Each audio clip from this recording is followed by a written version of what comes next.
falando sobre desenvolvimento de mais tecnologias. Começou já a falar de uma série de outros assuntos correlacionados, tipo HTML5, desenvolvimento de aplicações híbridas, desenvolvimento com Windows 8, né, sobre a sua API do Windows 8, e certamente você vai querer integrar com o back-end do serviço disponibilizado na web. Então esse ali é o assunto da palestra de hoje, como desenvolver aplicações RESTful. E a gente resolveu adotar Spring 3 como tecnologia de implementação. Sei que a maioria da galera aqui é .NET, né?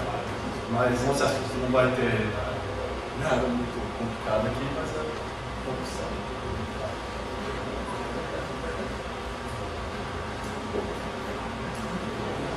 Legal. Então, eu sou o Alex Miranda. Vocês podem ver, a gente está com os slides aí do da direita. Os slides do Java C, o Rodrigo Cândido já falou um pouquinho das iniciativas desse grupo de usuário, que foi ressuscitado agora há uns 3, 4 meses, se não me engano. A gente tem uma série de iniciativas legais. As pessoas estão marcando uma série de eventos conforme seus interesses, pessoas discutindo o grupo de usuários, desenvolvimento Android, uma série de iniciativas interessantes. A gente tem algumas palestras lá, já tivemos publicação, tudo que envolve o mundo de desenvolvimento de aplicações Java e Java Enterprise, a gente tem falado lá basicamente. Tá? Eu sou software engineer, que basicamente isso quer dizer que eu sou um programador, é um só nome bonito lá, programação. Eu trabalho na Brava. Oi, meu nome é Guilherme, aqui sou eu, o Alex usou todo o talento dele para chegar no primeiro, eu quero agradecer a oportunidade, é muito legal estar aqui. Eu me formei na Unifac, em Sistema de Informação em 2008, e já trabalhei na NT Digital, então se você pode ter se deparado com o código meu aí, desculpa qualquer coisa. E hoje eu trabalho na Brava. A gente trouxe, falou o pessoal da Brava para mim fazer as perguntas. E é isso aí. Como desenvolvedores da Brava, a gente tem um orgulho de ser uma empresa catarinense brasileira que desenvolve projetos voltados para a inovação. E basicamente a gente desenvolve projetos para a educação. A gente é parceiro de uma empresa lá na Inglaterra e a gente está desenvolvendo software para a educação na Inglaterra. E não só por isso, também a gente se orgulha por ser a empresa de TI de Florianópolis que mais tem lajeante. Ok. Então, o termo REST, isso nasceu de Representational State Transfer, que foi cunhado aí por um cara chamado Roy Fielding, enquanto ele escrevia sua tese de doutorado. Para quem não sabe, esse cara aqui é um dos principais autores do protocolo HTTP. Ele praticamente desenhou a web como ela é hoje. Um dos grandes contribuidores para que a gente tenha a web hoje naquela época. Basicamente o REST, quer dizer, ele veio para resolver o problema de uma comunicação, não sei e ele é um estilo arquitetural, quer dizer, não é um padrão sobre o REST, ele é mais uma coisa de moda, de tempo. As pessoas começaram a implementar, um gostou e foi se repetindo. Então, basicamente, o que ele vai falar aqui como é que a gente desenha a nossa API é uma velha questão estilística. Né? Algumas pessoas podem concordar, podem discordar, mas no fim tudo tem o mesmo objetivo, que é conseguir desenvolver interfaces web simples que não possuem nenhuma outra abstração sobre as mensagens de um cliente enviado para o setor. Isso quer dizer, isso diferencia, por exemplo, o protocolo usando SOAP, por exemplo, você tem que fazer todo o comportamento, escrever os dados que você está enviando. O resto é simplicidade. E foi basicamente por essa razão que a gente decidiu falar sobre REST.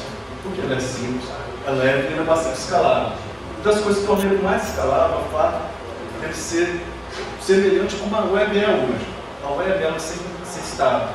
Isso quer dizer, cada cliente, quando ele envia uma requisição para o servidor, ele deve enviar todas as informações necessárias para que o servidor atenda aquela requisição. O servidor responde imediatamente àquela requisição.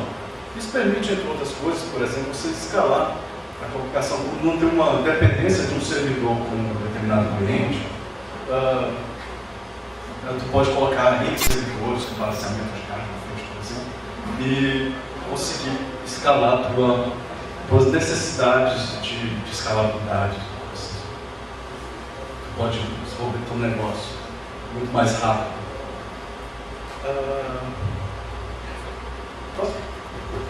Bom, por que Spring? Spring é um framework open source. O intuito dele, quando ele foi criado, foi para facilitar aplicações enterprise de Java. Desde que ele foi criado, surgiram vários outros projetos para te ajudar no desenvolvimento em vários aspectos de aplicações enterprise. Então, tem frameworks para acesso a dados, para programação orientada a aspectos, para APIs REST, por exemplo, integração, enfim, tem muita coisa. O negócio legal de a gente ter escolhido o Spring, a gente usou o Spring MVC Test e a gente implementou um jogo da velha para mostrar alguns aspectos do REST e a gente implementou quase que o jogo inteiro com testes, sem subir no servidor, por exemplo, para testar a API. Com o teste unitário, a gente desenvolveu o jogo e para testar a API REST a gente usou o Spring MVC Test. Então, a gente conseguiu ter uma produtividade bem legal com isso. A gente conseguiu separar bem. O Alex fazia uma parte e fazia a outra. Depois o Alex ia lá e apagava o que tinha feito, que faturava. Mas a gente conseguia fazer isso porque tinha teste. Então esse cara aí é bem legal. Concordo. Tá. Um pouquinho de teoria para vocês aqui. Basicamente, os pilares que definem o REST são alguns ideias por trás dele, que são recursos, representações, mensagem, stateless ou sensitado e uso de hipermídia. O que quer dizer? O REST é basicamente orientado a recursos. Ao invés de você começar a tentar expor operações do seu servidor e começar a usar, centralizar suas operações nos verbos, o que você pode fazer, e começa a simplificar de uma forma que é quase humanamente entendível. Então, quando vocês verem uma API REST, um amigo meu esses dias tem trabalhado um pouquinho com o GitHub, ele falou, cara, a documentação do GitHub não é tão boa, mas eu comecei a usar, precisava fazer alguma coisa lá, usando a API REST dele, e foi fácil, porque eu conseguia entender basicamente a lógica, o que eu podia fazer usando aquela API. E isso muito se deve pelo fato dele organizar os recursos de uma forma como se fosse uma URL ou um URI. Na internet você consegue ver como fosse uma estrutura de pastas e arquivos. Isso é perfeitamente fácil para nós humanos entendermos e localizarmos facilmente uma operação. Se você quer descobrir se alguma coisa é possível ou não, você consegue dar uma olhada geral ali no desenho e procurar facilmente o que você pode encontrar. Representações é aquilo que, digamos, o estado de um recurso que é exposto no servidor, ele é enviado para o cliente. O cliente, basicamente, ele age em cima de uma representação. Tendo posse dessa representação, ele pode ir lá e tentar realizar outras operações, enviando alguns métodos, que são mensagens enviadas para o servidor HTTP. E essas mensagens utilizam os verbos do protocolo HTTP, pelo menos os padrões. Get, post, put e delete. Dessa forma, você consegue manipular o mesmo recurso com a única interface, mas você consegue usar todo o poder da web e simplificar a organização de métodos. Digamos, ao invés de você ter 5, 7 métodos para poder interagir com o mesmo recurso, digamos, uma entidade, tipo um cliente, um fornecedor, poderia ter simplesmente uma única URI que escreve, esses aqui são os clientes, esses aqui são os fornecedores. E você tenta usar os métodos e aplicar sobre aqueles recursos. Como eu já tinha dito anteriormente, o servidor vai ser estável, que significa que o cliente transfere toda a informação necessária para poder o servidor atender aquela única requisição. O que nem sempre quer dizer que o servidor tem que realizar aquela requisição naquele momento. Ele pode ter um processamento assíncrono, mas ele precisa gerar uma resposta para o cliente saber, legal, a requisição foi aceita, alguém vai poder tratar ela depois.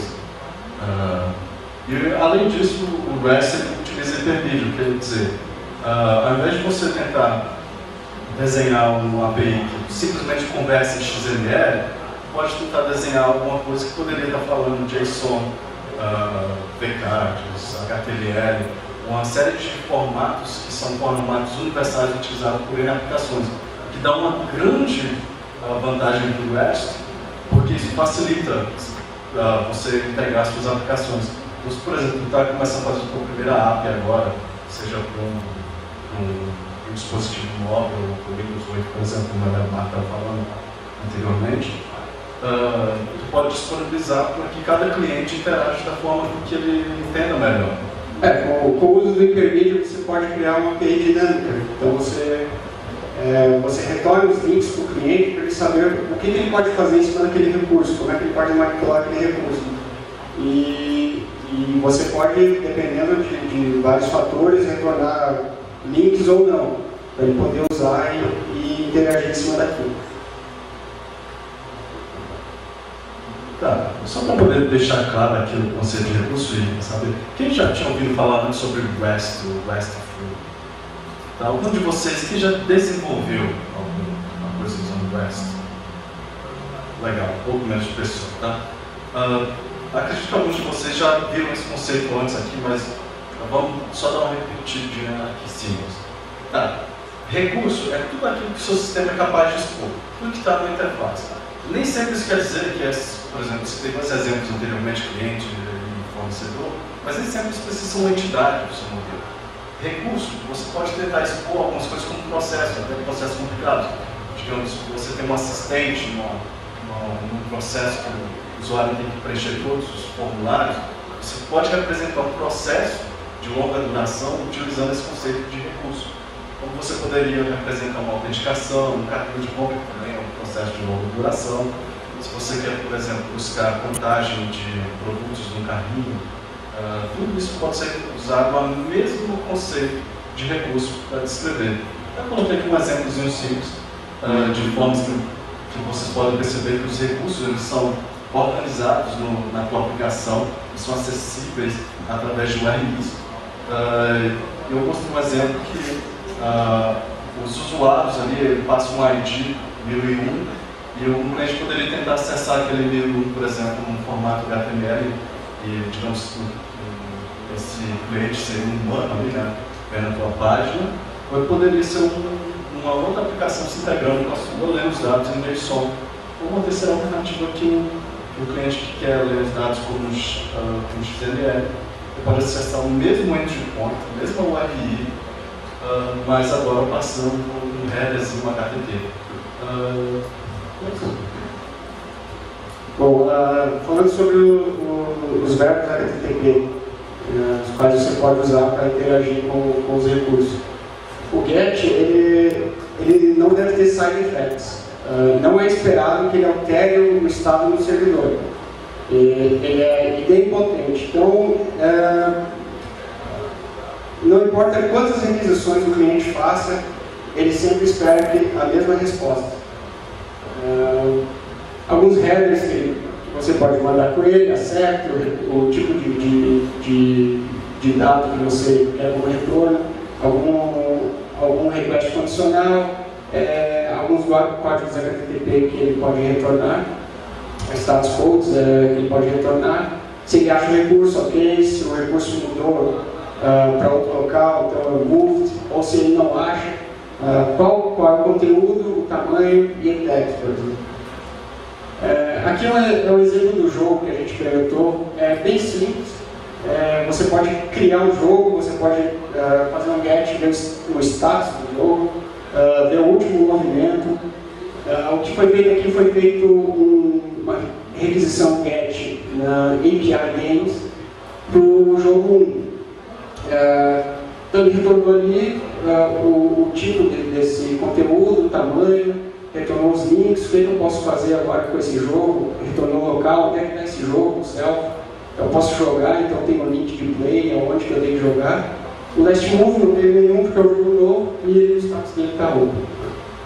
Só colocar uma nota aqui, a gente está tentando dar uma mudadinha na palestra hoje para poder mostrar um pouco mais de código para vocês, com um pouco mais de demonstração. Então algumas coisas a gente vai falar um pouco mais seriamente, tá? No início, para depois a gente ganhar mais. Esse é o exemplo que a gente fez lá, a mesma coisa, para o URI, a gente faz o get, o método get, o header, a gente aceita JSON como resposta, status code, ok, e os headers que eu posso passar, que ele retornou. Pode não existir esse jogo lá, então se eu procurar por um jogo que não existe, ele pode me tornar 404 not found. Ou esse jogo foi movido de local. Eu posso, por exemplo, ser um jogo finalizado e eu movo esses caras para uma outra URL. Então ele me retorna 304 moved e aí no header ele me retorna o location, onde é que eu posso achar esse jogo agora. Put é idempotent também. Ou seja, não importa quantas requisições com o put você faça, o cliente espera sempre a mesma resposta. Com o put eu posso criar ou atualizar um recurso. Eu posso criar, se eu tiver a URI, eu sei onde eu quero criar, eu posso dizer, cria esse recurso para mim aqui. Ou eu posso alterar um recurso se ele já existe. Essa é a grande diferença para o post, por exemplo. O put é idempotente. O post eu delego para o servidor algum processamento, a gente vai falar do post mais para frente. Aqui no jogo, o que a gente faz com o put é a gente pode finalizar o jogo, por exemplo. Então, como é que a gente faz isso? A gente faz um put no games/1 passando o status over. Ele retornou dizendo ok, aí se a gente fizer um get agora nesse jogo, ele diz que empatou, porque o status, quando o jogo finaliza, a gente diz quem ganhou. Como o jogo foi finalizado, então ganhou, empatou. Esse foi o exemplo que a gente fez, passando o over, ele falou ok, o jogo mudou o status do jogo, mas a gente poderia ter passado um valor inválido ali, ele poderia dizer, o status code 400, back request, e a razão, podia me retornar no conteúdo da razão do erro, de por que não sou. Só para deixar um conceitozinho assim, o Guilherme falou um pouquinho de idempotência. Idempotência não quer dizer, não é por exemplo, o Spring que vai garantir isso para você, no caso da nossa implementação. Idempotência é um conceito, é uma orientação. Isso quer dizer, quando você for desenhar a tua API, por exemplo, do método put, digamos, por exemplo, eu quero fazer uma API que eu consiga aceitar um reajuste de preço para todos os meus produtos. Você tem que ter em mente que, por exemplo, ao invés de eu aceitar uma mensagem que o cliente diga, olha, eu quero reajustar todos os produtos em 5%, você aceitar um parâmetro, um atributo dentro da sua mensagem com 5%, talvez você esteja começando a correr um pouco de risco. Por quê? Nem sempre você pode confiar que o cliente vai estar sendo implementado bonitinho, tudo correto. Lembra que a gente está falando de aplicações aqui que pode ser usado por inúmeros clientes, você não vai ter controle exato sobre isso. Então, por exemplo, imagine que o cliente faça 2 ou 3 requisições sucessivas ao mesmo recurso, tentando atualizar os preços desses produtos todos em 5%. Isso é um dos conselhos, uma das preocupações que a gente deve ter também quando for desenhar a nossa API. Tá? Falando um pouquinho sobre o delete. O delete basicamente faz o inverso da operação get, mas ele aceita praticamente todos os mesmos headers. Isso quer dizer, tu passa ali uma URI com um recurso, digamos que é um recurso existente, e tu diga para ele, olha, eu aceito uma resposta aí em determinado formato, eu quero consumir esse dado é esperado que após uma operação de delete, ele responda com status code, por exemplo, 200, quando foi tudo ok, a exclusão aconteceu. Você poderia responder, por exemplo, 202, que significa simplesmente aceito. Quer dizer, o servidor ainda ele tem um controle, ele não precisa satisfazer o cliente a todo momento. Ele pode dizer, olha, ok, eu aceito a tua requisição, a exclusão, e eu vou trabalhar nisso. Tá? Tu me consulta aí mais tarde um determinado caminho, que eu pode inclusive formar esse caminho, e esse processo de deleção pode acontecer. Depois você vai ser informado sobre ele. Esse aqui é um exemplo do nosso jogo, como o Guilherme vinha falando. Ali a gente faz eu acho que esse slide a gente postou ali uma jogada primeiro, tá? Então a gente falou aqui sobre o post. A gente criou uma jogada no jogo, que a gente passa no X no canto superior esquerdo, né? O joguinho da velha, vamos imaginar isso aqui agora. E ele vai lá e ele deve ter um last move ali, que ele expõe como um dos recursos do jogo. Se você tentar deletar ali aquele last move, ele te permite desfazer uma jogada.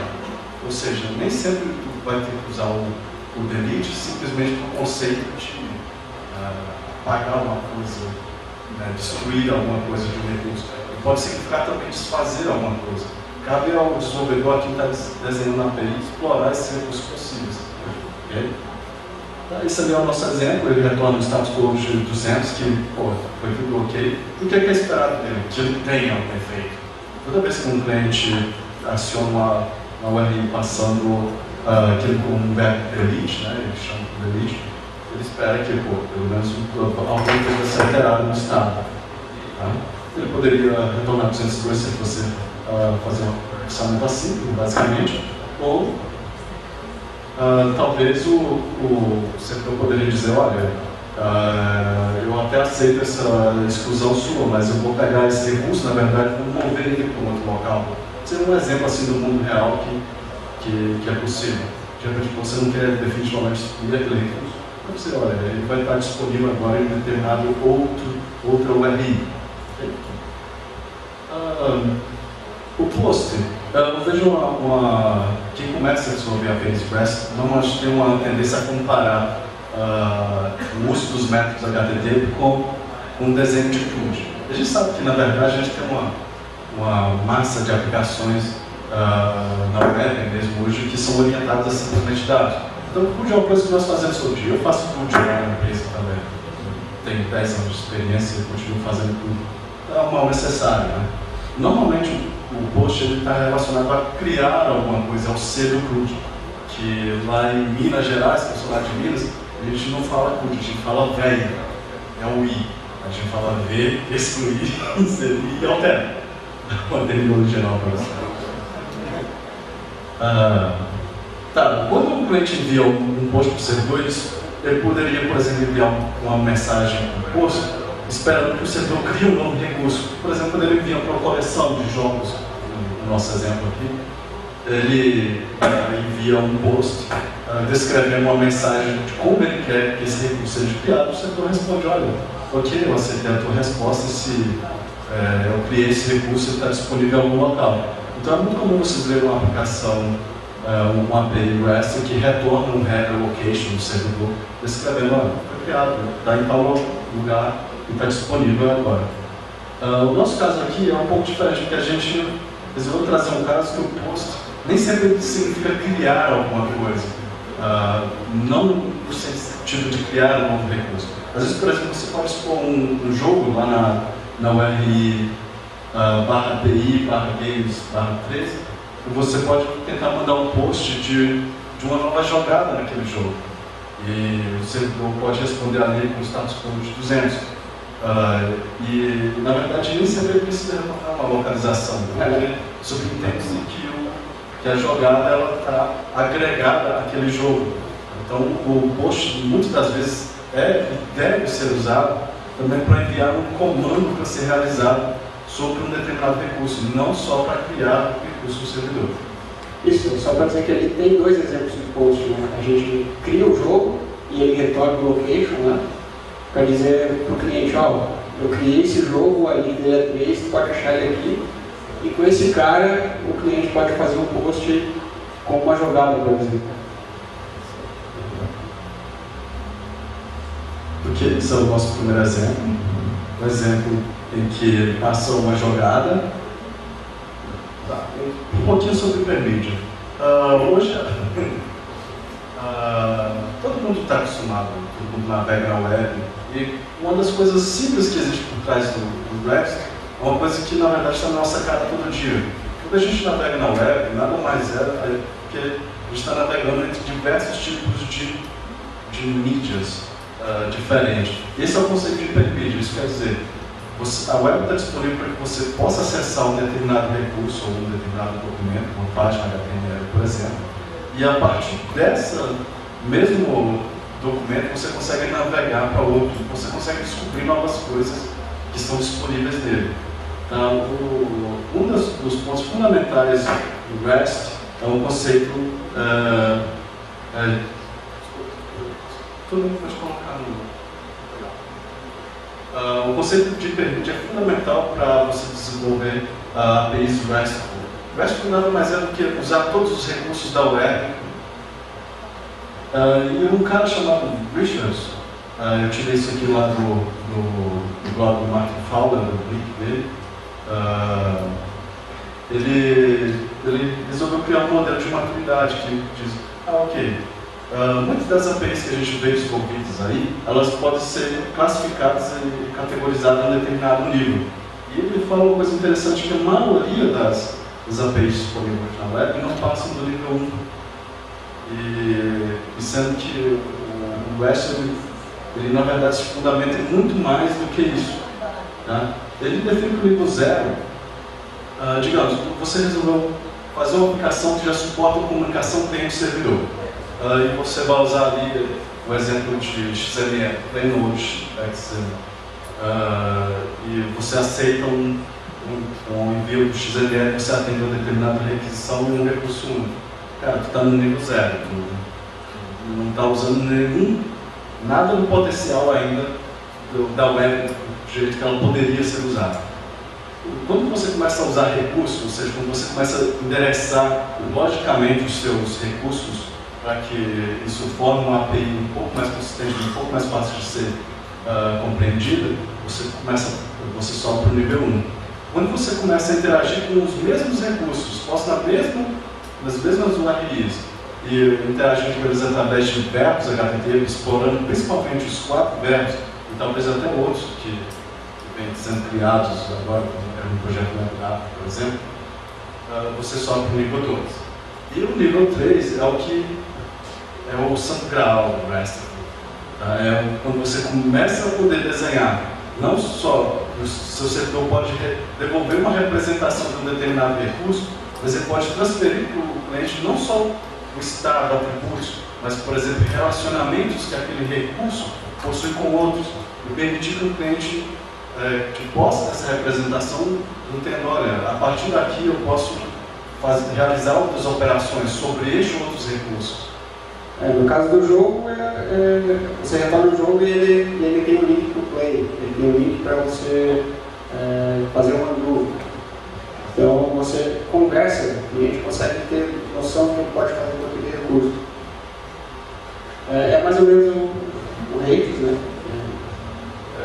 O Radius é o nome também dado pelo Garfield lá em 2000 para descrever como seria o funcionamento disso. Nada mais é do que uma espécie de uma máquina de estado, só que agora você transfere todo o estado para o cliente, deixa o teu servidor a parte só de atender requisições simples. Tá? Vamos falar sobre isso um pouquinho. Tá? O Guilherme falou um termo interessante, que é a parte ali de conversa. Então, quando você começa a usar esse potencial da web, na verdade, tu está fazendo uma API, cara, que é capaz de conversar. Tu está criando uma possibilidade de você desenhar um servidor que definitivamente entende o cliente, ele, através de sucessivas requisições, eles podem conversar entre eles. Então, esse é o conceito de Radius. Esse é o diagrama do nosso jogo, da nossa API. Basicamente, a documentação dele. É bem simples, bem simples. Você tem ali a primeira parte, você pode fazer um post, criar um jogo. A partir disso, você passando o ID do jogo, você pode fazer um get em cima dele, verificar o estado. Você pode fazer um put, mudar o status do jogo. Você pode finalizar ele, por exemplo. Você pode fazer um post com uma jogada. E em cima do last move, que ele retorna, você pode fazer um delete, por exemplo, e desfazer a última jogada. Falar bem rápido do MVC, ele é parecido com outros frameworks do MVC, ele implementa um padrão de projeto front controller, centrado no servlet que recebe as requisições e delega de acordo com o mapeamento. Ele despacha isso para os controllers que vão saber processar aquela requisição. Esse cara que recebe as requisições da dispatcher servlet, ele é integrado totalmente com o Spring, com os recursos do Spring. Aqui tem um exemplo de um mapeamento feito no controller, por exemplo, de API Games. Então, estou dizendo que requisições para API Games vão cair para esse controller. Eu digo ainda ali o tipo que ele vai conversar é JSON. Em cima dos métodos, que é o getName, por exemplo, então ele vai pegar o controller API /games /GameID, ele substitui pelo que vier na URL, por exemplo, em cima API /games/1, ele substitui pelo GameID.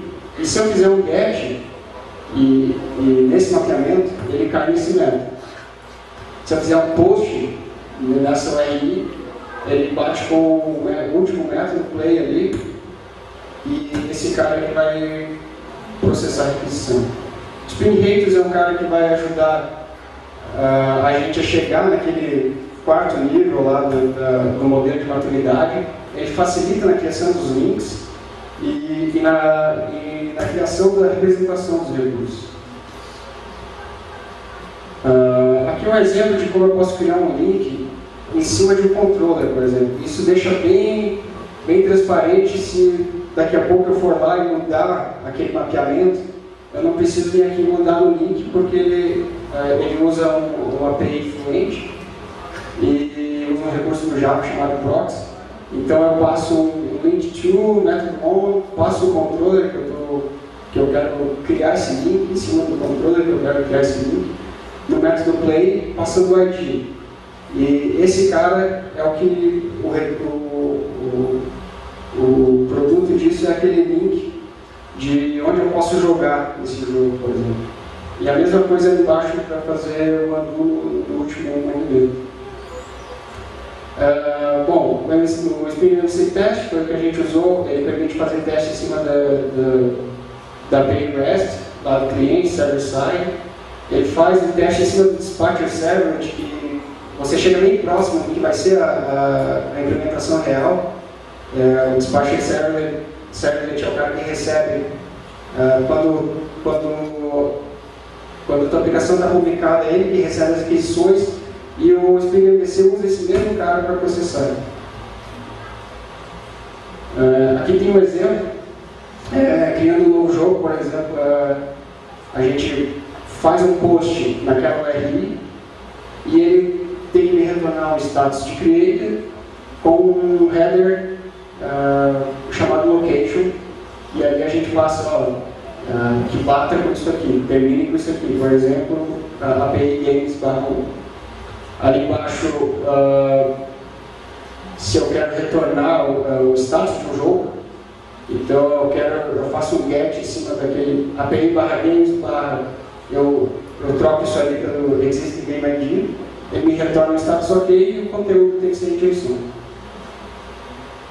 Aqui outro exemplo do status do jogo. Se eu crio um jogo, se eu pego o status do jogo existente, ele tem que estar open, e lá embaixo eu passo um ID que não existe, e ele tem que me retornar o status not found, 404, e com uma razão. Tem que ter no corpo uma razão. E agora vamos para o demo.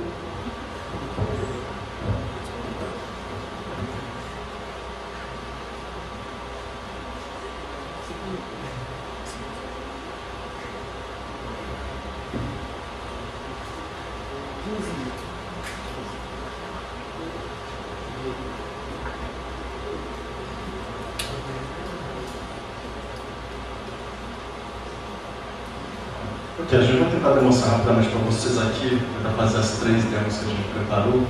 Uma é a questão do projeto. Como vocês podem ver, a gente começa tudo a partir dessa classe aqui, que ela não é nem um pouquinho uma classe que só possui estado. Na verdade, ela é bastante considerada uma classe rica, porque você interage com os objetos através de métodos. Tá? Então, isso quer dizer, a gente primeiro criou essa parte aqui do jogo, que é uma lógica simples, é uma questão de alguns algoritmos que a gente resolveu usar para implementar um jogo. Vou mostrar aqui para vocês aquela classe que o Guilherme está mostrando sobre o controller. Tá? Como você pode ver, a implementação dele é extremamente simples, tá? O teu game controller ele pode ser uma classe push, ele não tem que herdar de nada, ele não tem que implementar nenhuma interface. Você simplesmente decora ele com o controller. Você passa aqui um request mapping que vai ser a URL base para todos os métodos daquele teu controller. Então todas as requisições que forem /bi, /games, qualquer outra coisa vai cair em pelo menos algum método ali deste mesmo controller. E a gente pode tentar limitar, por exemplo, a gente resolveu decidir que a gente só iria suportar JSON. Até porque a gente preparou um demo para vocês com HTML5 JavaScript, e então ficou bastante cômodo a gente usar somente JSON nessa nossa API. Tá? O conceito de assembler é um empacotador da resposta. Então, digamos o seguinte, se você precisa enviar uma representação para o cliente, uma representação do recurso, nem sempre você vai ter, por exemplo, adicionar todos os links ao recurso. Não faz sentido nenhum colocar na tua classe de modelo uma informação como links, colocar o URLs lá dentro. Então você pode usar aqui, isso é parte do Spring Ratios, você cria um assembly específico para lidar com uma determinada entidade, no nosso caso aqui um joguinho simples, e ele vai te ajudar ali. O Guilherme mostrou aquela API fluente ali para você poder adicionar links ao recurso. Tá? Esse aqui é o nosso construtor, então já aceita aqui um assembly, uma espécie de serviço de aplicação. Tá? Ele contém todos os métodos que a gente pode interagir com o nosso jogo. Esse aqui é o nosso exemplo de como criar um novo jogo no servidor. A gente sempre instancia os headers e a gente passa para eles. Todos os headers são uma resposta. Como o Guilherme tinha mostrado, ele também possui uma interface fluente para poder você montar um URL. Então, dinamicamente vai pegar o teu contexto lá, onde o servidor está rodando, vai montar o caminho especificamente, sem você ter que fazer isso hard-coded. Tá? Isso vai facilitar muito a sua manutenção do processo. Tá.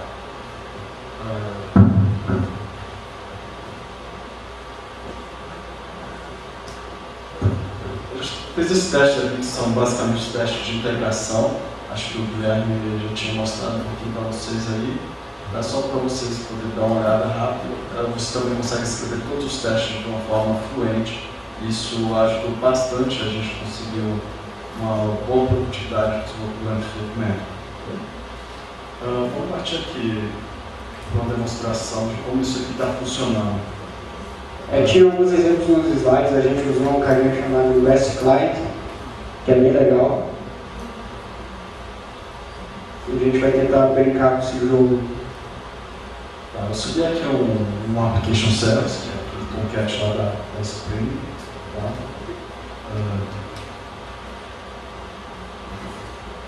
Vou fazer aqui Vai. mais fácil. Eu vou narrar o que está acontecendo.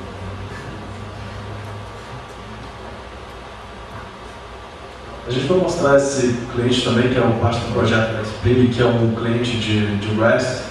A única diferença que ele tem para os outros é que ele funciona além de comando. Então a gente achou isso legal e a gente resolveu mostrar para vocês.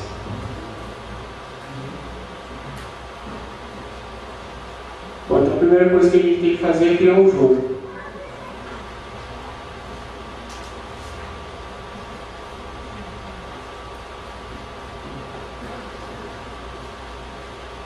Então, beleza, vamos fazer um post em cima daquela URI, ele retorna 201, criado, e o location, onde é que está esse jogo.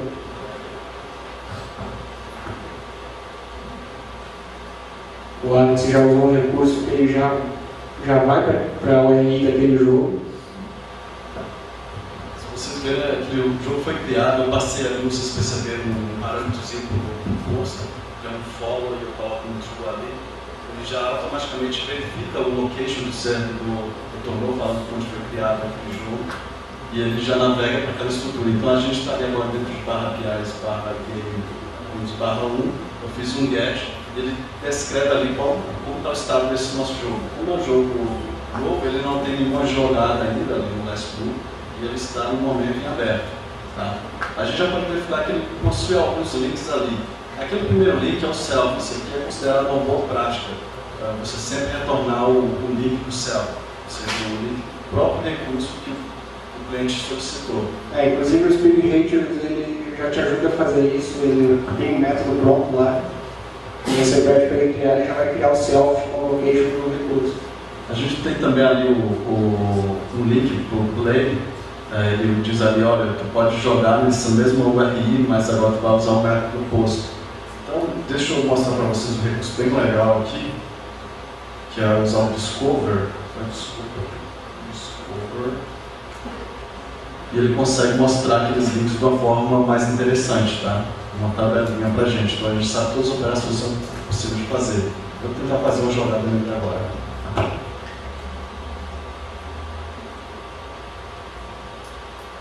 Então vamos lá. Como é que vocês querem que ele jogue? Canto superior esquerdo? Tá bom. Então, beleza, ele fez um post em cima de games, retornou 200 ok. Vamos ver como é que está o status desse jogo. Ele tem ali a última jogada, quem jogou foi o X, qual foi a marca e a posição que foi jogada. E de novo os mesmos esquemas. Agora ele vai tentar jogar na mesma posição. Será que vai funcionar? Não. Então, essa é a forma que você pode conversar com o cliente. Você pode dizer, olha, 409, conflito. Você não pode jogar aí, não está preenchido, apareceu ali embaixo a reason, né? Qual foi o problema. Ele disse que a posição já estava preenchida. Agora eu tentei jogar com uma outra posição, mas com o mesmo jogador. Então o X tentou fazer 2 jogadas consecutivas e não foi permitido.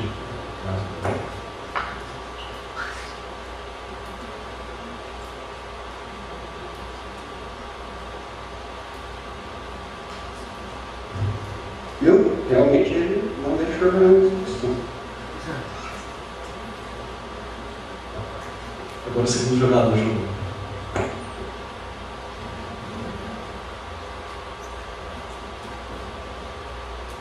Nesse momento, já que a gente tem 2 jogadas, 2 jogadores já jogaram, ele habilitou um link novo ali, que é aquele link de desfazer a última jogada.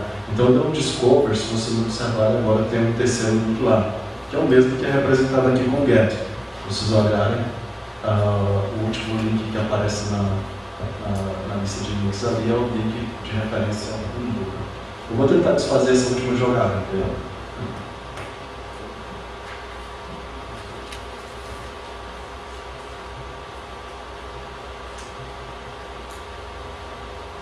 Quando eu fiz um follow para undo, já identificou que naquele recurso que ele está aprendendo ali, ele tem um link chamado undo, ele já navegou para o link dele e eu posso, ele agora está voltando para /games/1/last move.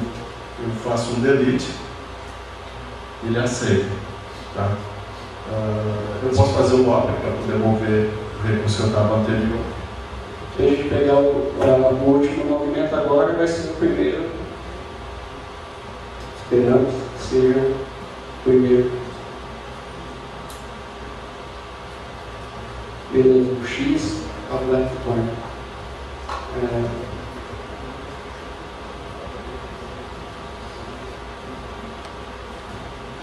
Tá, esse exemplo aqui é só que ele tenta fazer um put, eu estou tentando passar um status over para o game, eu estou de certa forma dizendo, olha, eu desisti desse jogo e não vou continuar jogando mais. Tá? Então ele aceitou essa mensagem, só dou um get nele.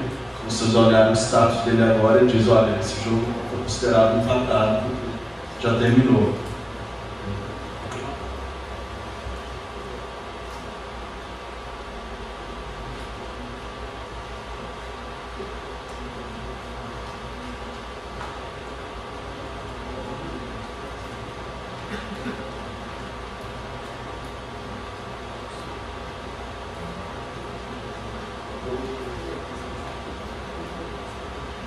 Uma das coisas legais do Spring aqui é que ele já implementa algumas coisas para você. Por exemplo, eu tentei fazer agora um put sobre uma coleção. Como a gente sabe, a coleção, você só usaria um put na coleção para substituir todos os jogos daquele servidor, que é uma coisa nonsense, não faz sentido para a gente aceitar esse tipo de requisição. Como a gente não implementou esse método lá, o Spring já deu uma resposta para isso, que é método não permitido. Ele retorna o status quo de 405.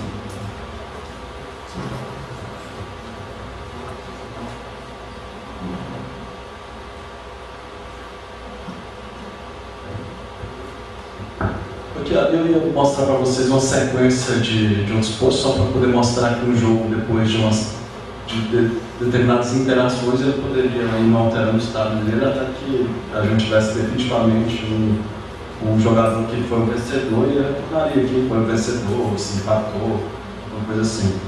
Tá? A gente vai partir para a próxima demonstração, que é a demonstração da aplicação de JavaScript.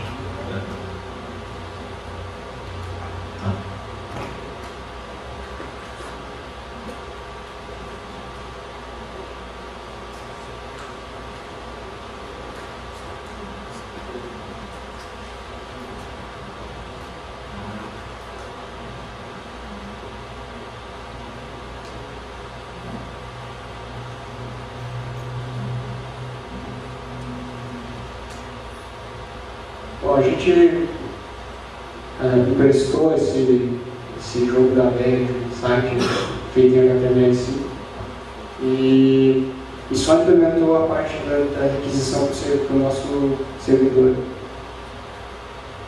É bem simples também.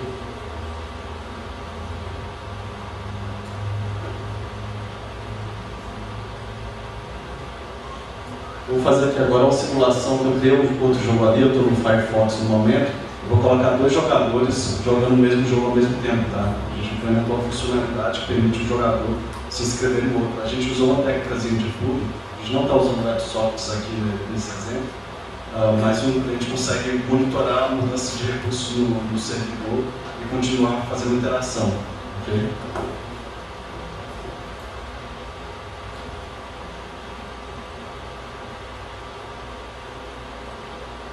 Vocês viram, agora eu voltei aqui para o Chrome, eu fui lá me inscrever no Game 3 ali, já deu, olha, alguém já jogou lá, agora é a tua vez, ó, o player X está habilitado, a gente consegue ir lá e jogar. Se a gente voltar lá no Firefox, ele já fez a jogada lá, a gente consegue fazer uma segunda jogada aqui e assim sucessivamente.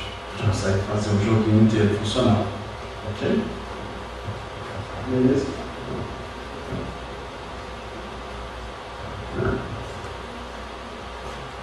Ah, sim. Esse é o nosso último slide. Obrigado a vocês aí, desculpa qualquer coisa. Esse projeto está no GitHub, está naquele caminho lá.